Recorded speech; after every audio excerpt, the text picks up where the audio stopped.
1942. Stalingrado. Ao final de outubro de 1942, a cidade às margens do Volga ainda não havia caído.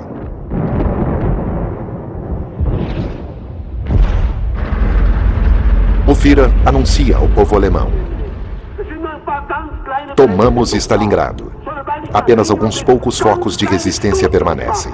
Nós os tomaremos um a um. É apenas uma questão de tempo. Para Hitler, Stalingrado passou a representar a sua vitória sobre a Rússia.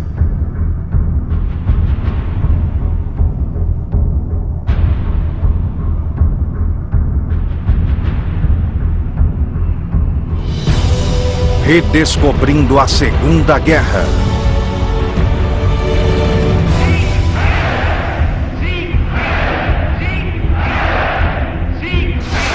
O dia D.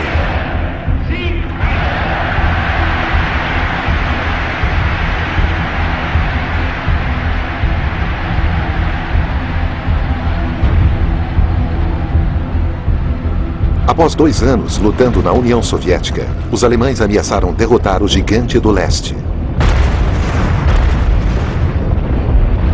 Ao norte, Leningrado está cercada pelos alemães. Já faz um ano que os alemães entraram nessa cidade ao norte.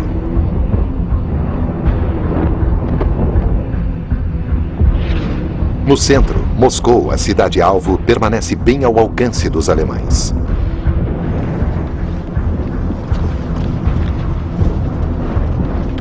Ao sul, a ofensiva em direção aos campos de petróleo de Baku foi interrompida nas montanhas do Cáucaso.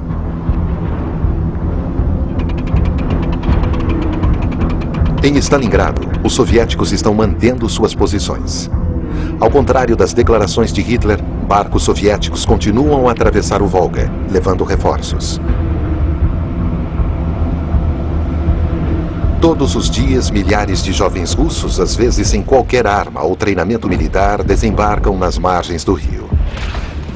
Aqueles que recuam devido às balas alemãs são impiedosamente executados pelos comissários políticos.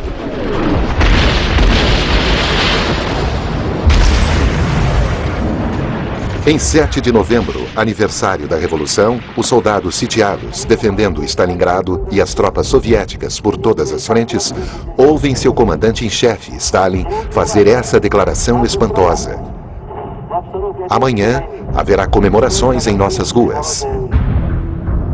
E de fato, o general Zhukov, o homem que salvou Moscou, tem um plano de manter aqueles bolsões de resistência lutando até o fim para reter as tropas alemãs do general Paulus dentro de Stalingrado.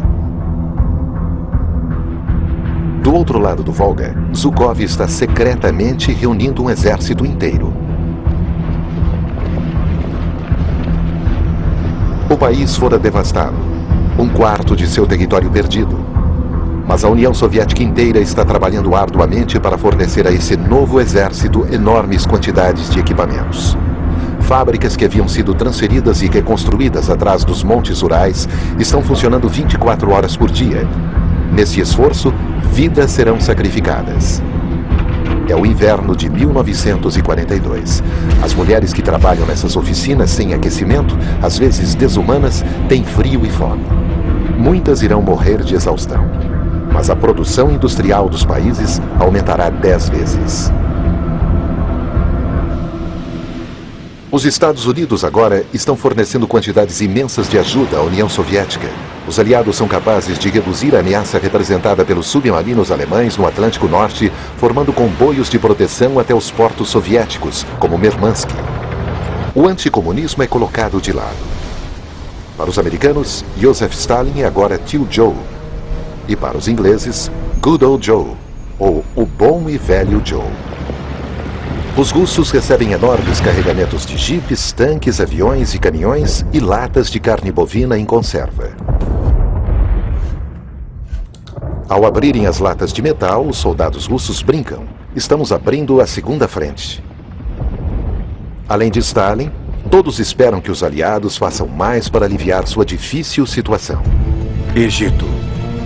Mas no Egito, os britânicos estão sendo ameaçados pelos alemães.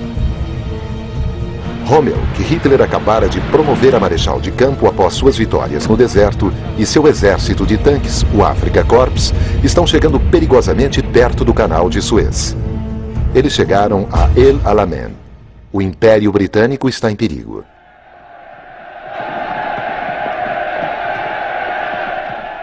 O primeiro-ministro britânico Winston Churchill chega para encorajar seu exército no deserto. A situação é sombria, mas ele mantém seu senso de humor e partilha momentos alegres com seus homens.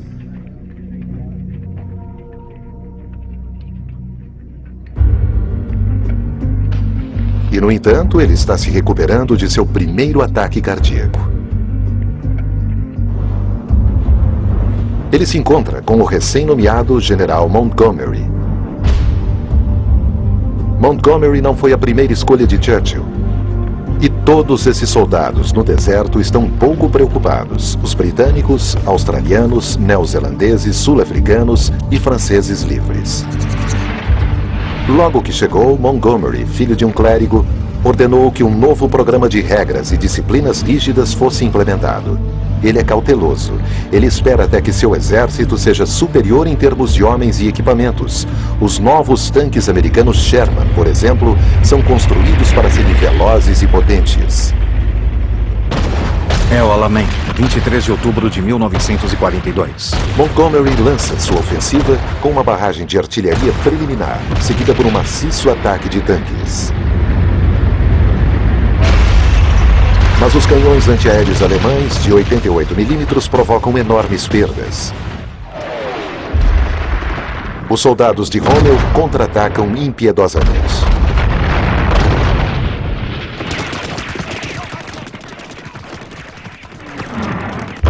A batalha se torna uma carga de baionetas exatamente como na Batalha de Somme, em 1916, com pesadas baixas em ambos os lados. Nesse jogo mortal, vence o lado com o maior número de homens. Em uma carta à esposa, Rommel escreve: "Estamos sendo simplesmente esmagados pelo peso inimigo." Ele recebe uma mensagem de Hitler. Não pode haver nenhum outro pensamento senão permanecer firme, não ceder 1 metro de terreno sequer. Rommel escreve para sua esposa: "Eu faço o possível para descobrir uma saída para essa situação calamitosa de minhas pobres tropas. Estamos enfrentando talvez os dias mais difíceis que um homem pode suportar." E acrescenta: "Os mortos têm sorte, está tudo acabado para eles." Rommel recua. Em Londres, Churchill anuncia a seus co-cidadãos o que é realmente a primeira boa notícia da guerra. This is not the end. It is not even the beginning of the end. But it is perhaps the end of the beginning. As palavras de Churchill ecoam por todo o mundo. O velho leão inglês enfrentou Hitler.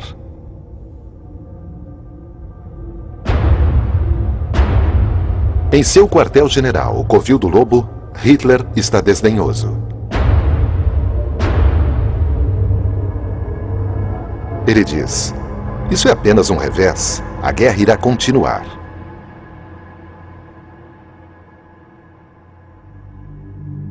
E de fato continua. Os aliados abrem uma nova frente no norte da África, um primeiro passo em direção ao controle do Mediterrâneo.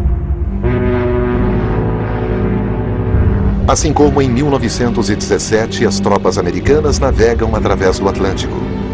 O escritor francês Antoine de Saint-Exupéry, que estava exilado em Nova York, irá retornar partindo dos Estados Unidos em um desses comboios militares. O autor de O Pequeno Príncipe escreve: "Amigos na América, gostaria de lhes fazer justiça. 50.000 soldados estão partindo para a guerra, não pelos Estados Unidos, mas pela humanidade, pelo respeito humano, pela liberdade humana e pela grandeza humana."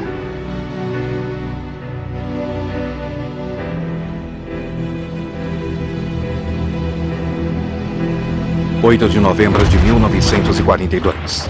Ao largo da costa de Casablanca e Oran, os britânicos e os americanos são saudados pelos franceses de Vichy com fogo de canhão. Eles contra-atacam. O norte da África ainda é controlado pelo regime de Vichy, que colabora com os alemães. A luta é violenta e as forças de Vichy sofrem grandes perdas.